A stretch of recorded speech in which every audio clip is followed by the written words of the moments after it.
Hi friends, welcome back to our channel.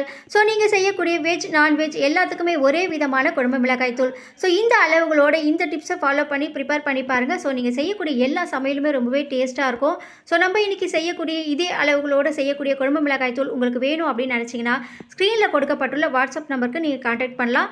Full டீட்டெயிலும் தெரிஞ்சுக்கணுன்னாலும் இந்த நம்பருக்கு நீங்கள் கான்டாக்ட் பண்ணி ஃபுல் டீட்டெயில்ஸ் தெரிஞ்சுக்கலாம்.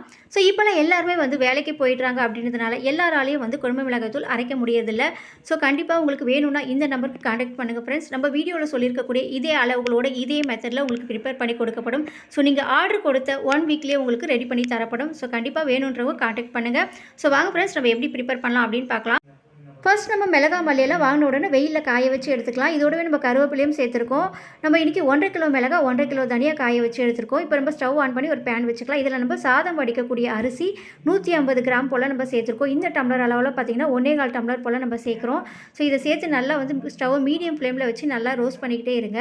நம்ம சேர்த்த உடனே கைவிடாமல் நல்லா கலந்து விட்டுக்கிட்டே இருக்கணும். அப்போ தான் ஈவனாக வறுப்படும். ஸோ இந்த வறுக்கக்கூடிய பக்குவம் தான் இந்த மிளகாயோட ப்ரிப்பரேஷனுக்கு ரொம்பவே முக்கியம். ஸோ பாருங்கள் ஃப்ரெண்ட்ஸ், இந்த மாதிரி நல்லா பொரியரிசி பதத்துக்கு நல்லா வறுபடணும். ஸோ இப்போ நம்ம இதை ஒரு பாத்திரத்தில் ட்ரான்ஸ்ஃபர் பண்ணிக்கோங்க. ஸோ இப்போ இதோடவே நம்ம சேர்க்கக்கூடியது 100 கிராம் போல் துவரம் பருப்பு. ஸோ நீங்கள் வறுக்கும் போது முக்கியமாக எப்போவுமே ஸ்டவ்வை ஹை ஃப்ளேமில் வைக்கவே கூடாது. மீடியம் ஃப்ளேமில் வச்சுட்டு நல்லா மிக்ஸ் பண்ணிக்கிட்டே இருக்கணும். அப்போ தான் எல்லாம் ஈவனாக வறுப்படும். ஸோ இப்போ இது நல்லா ரோஸ்ட் ஆகிடுச்சு. ரொம்ப கருக விடவும் கூடாது. நல்லா இந்த அளவுக்கு நல்லா ரோஸ்ட் ஆகணும். இப்போ இதையும் நம்ம ஒரு பாத்திரத்தில் ட்ரான்ஸ்ஃபர் பண்ணிக்கலாம். நீங்கள் ஒரே பாத்திரத்தில் எல்லாத்தையும் ட்ரான்ஸ்ஃபர் பண்ணிக்கலாம். நீங்கள் வறுக்கும் போது நீங்கள் சேர்க்கக்கூடிய அந்த பாத்திரத்தை ஃபேன் காற்றுல வச்சுருங்க. இப்போ நம்ம 100 கிராம் போல் கடலைப்பருப்பு சேர்க்குறோம். இதையும் நல்லா மீடியம் ஃப்ளேமில் வச்சுட்டு நல்லா ரோஸ்ட் பண்ணிக்கிட்டே இருங்க. ஸோ நீங்கள் ரோஸ்ட் பண்ணக்கூடிய எல்லா பொருளுமே ஒரே பாத்திரத்தில் சேர்த்துக்கலாம். ஆனால் நீங்கள் ஃபேனுக்கு அடியில் வச்சுட்டு ஒரு பொருளாக நீங்கள் மேலே சேர்த்துட்டே இருங்க. ஏன்னா ஆவி தண்ணி பட ஆரம்பிக்கும். ஸோ அதனால் நல்லா ஆற வச்சு எடுத்துக்கோங்க. இப்போ பாருங்கள், சேர்த்த கடலைப்பருப்பும் நல்லா வறுபட்டுடுச்சு. இதையும் நம்ம அதே பாத்திரத்தில் ட்ரான்ஸ்ஃபர் பண்ணிக்கலாம். ஸோ இப்போ நம்ம சேர்க்கக்கூடியது மிளகுலாம் நம்ம 150 கிராம் சேர்க்குறோம். ஸோ 1 கேஜிக்கு 100 கிராமும் 1/2 கேஜிக்கு 50 கிராமும் அந்த மெஷர்மெண்ட்டில் நம்ம சேர்க்குறோம். நம்ம இன்றைக்கி 1.5 கிலோவுக்கு 150 கிராம் போல் மிளகுலாம் நீங்கள் ரொம்ப வறுக்க வேண்டியதில்லை. ஸ்டவ்வை ஃபுல்லாக மீடியம் ஃப்ளேமில் வச்சுட்டு நல்லா அந்த வாசம் வர வரைக்கும் அது நல்லா சூடு ஏறினாவே போதும். நீங்கள் கை வச்சு தொட்டு பார்க்கும்போதே தெரியும் பாருங்கள், நல்லா ஹீட் ஆகிருக்கும். ஸோ இந்த ஸ்டேஜ் வர வரையும் வறுப்பட்டு தான் போதும். அந்த வாசம் வர ஆரம்பிக்கும். ரொம்ப வறுக்கக்கூடாது. ஸோ அவ்வளோதான் ஃப்ரெண்ட்ஸ். இதையும் நம்ம அதே பாத்திரத்தில் ட்ரான்ஸ்ஃபர் பண்ணிக்கலாம். ஸோ இந்த அளவுகளோட இந்த ப்ரிப்பரேஷனில் நீங்கள் குழம்பு மிளகாய் தூள் செஞ்சு பாருங்கள் ஃப்ரெண்ட்ஸ். எல்லா சமையலுமே ரொம்பவே டேஸ்ட்டாக இருக்கும். ஸோ 1 டைம் ப்ரிப்பேர் பண்ணி பாருங்கள். எப்போவுமே இதே மாதிரி தான் செய்வீங்க. இப்போ நம்ம வெந்தயம் எடுத்துருக்கோம். வெந்தயமும் 150 கிராம் போல் சேர்க்குறோம்.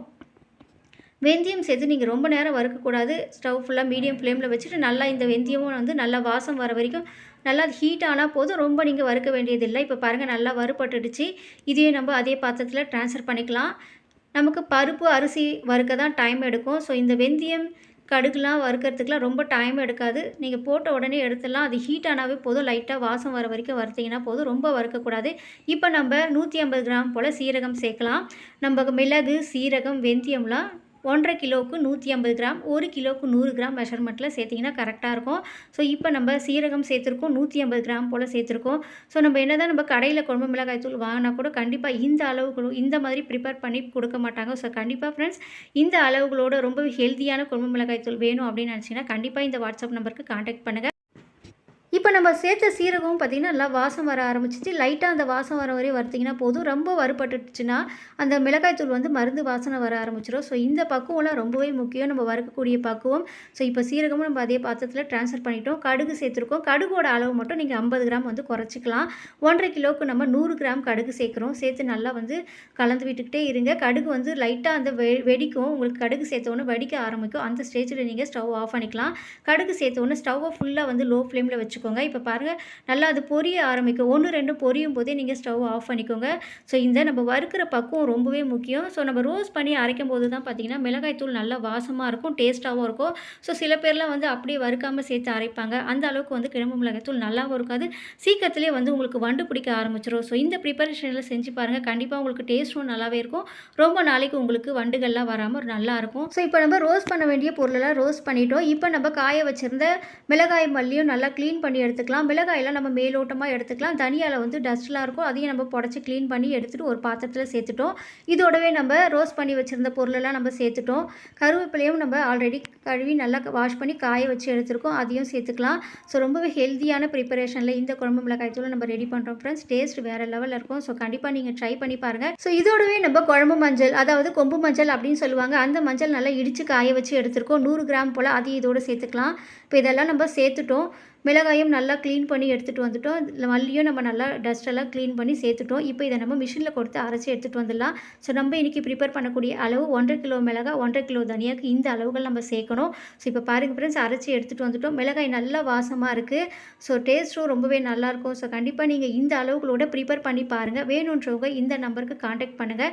இப்போ நம்ம இதை ஸ்டோர் பண்ணி வச்சுக்கலாம். ஒரு பாத்திரத்தில் ஒரு பாக்ஸில் போட்டு நீங்கள் ஸ்டீல் பாக்ஸில் போட்டு ஸ்டோர் பண்ணி வச்சிங்கன்னா ஒரு 6 மந்த்ஸ் வரைக்கும் கூட அப்படியே நல்லாயிருக்கும். உங்களுக்கு வண்டுகள் கூட வராது. டேஸ்ட்டும் ரொம்பவே நல்லாயிருக்கும். நீங்கள் வெஜ்ஜுக்கு தனியாக, நான்வெஜ்ஜுக்கு தனியாக நீங்கள் ப்ரிப்பேர் பண்ண வேண்டியதே இல்லை. ஸோ கண்டிப்பாக நீங்களும் இந்த அளவுகளோடு இந்த மெத்தடில் ட்ரை பண்ணி பாருங்கள். இந்த வீடியோ பார்த்து பிடிச்சினா மறக்காமல் லைக் பண்ணி சப்போர்ட் பண்ணுங்கள். ஸோ நம்ம சேனலில் பல யூஸ்ஃபுல்லான இன்ட்ரெஸ்டிங்கான டிப்ஸ் எல்லாம் அப்லோட் பண்ணிட்டு இருக்கோம் ஃப்ரெண்ட்ஸ். அந்த டிப்ஸ் எல்லாம் உங்களுக்கு உடனுக்குடன் தெரிஞ்சுக்கணும் நம்ம சேனலை சப்ஸ்கிரைப் பண்ணி வச்சுக்கோங்க. ஸோ நெக்ஸ்ட் இன்னொரு வீடியோடு உங்களை சந்திக்கிறேன். தேங்க்ஸ் ஃபார் வாட்சிங்.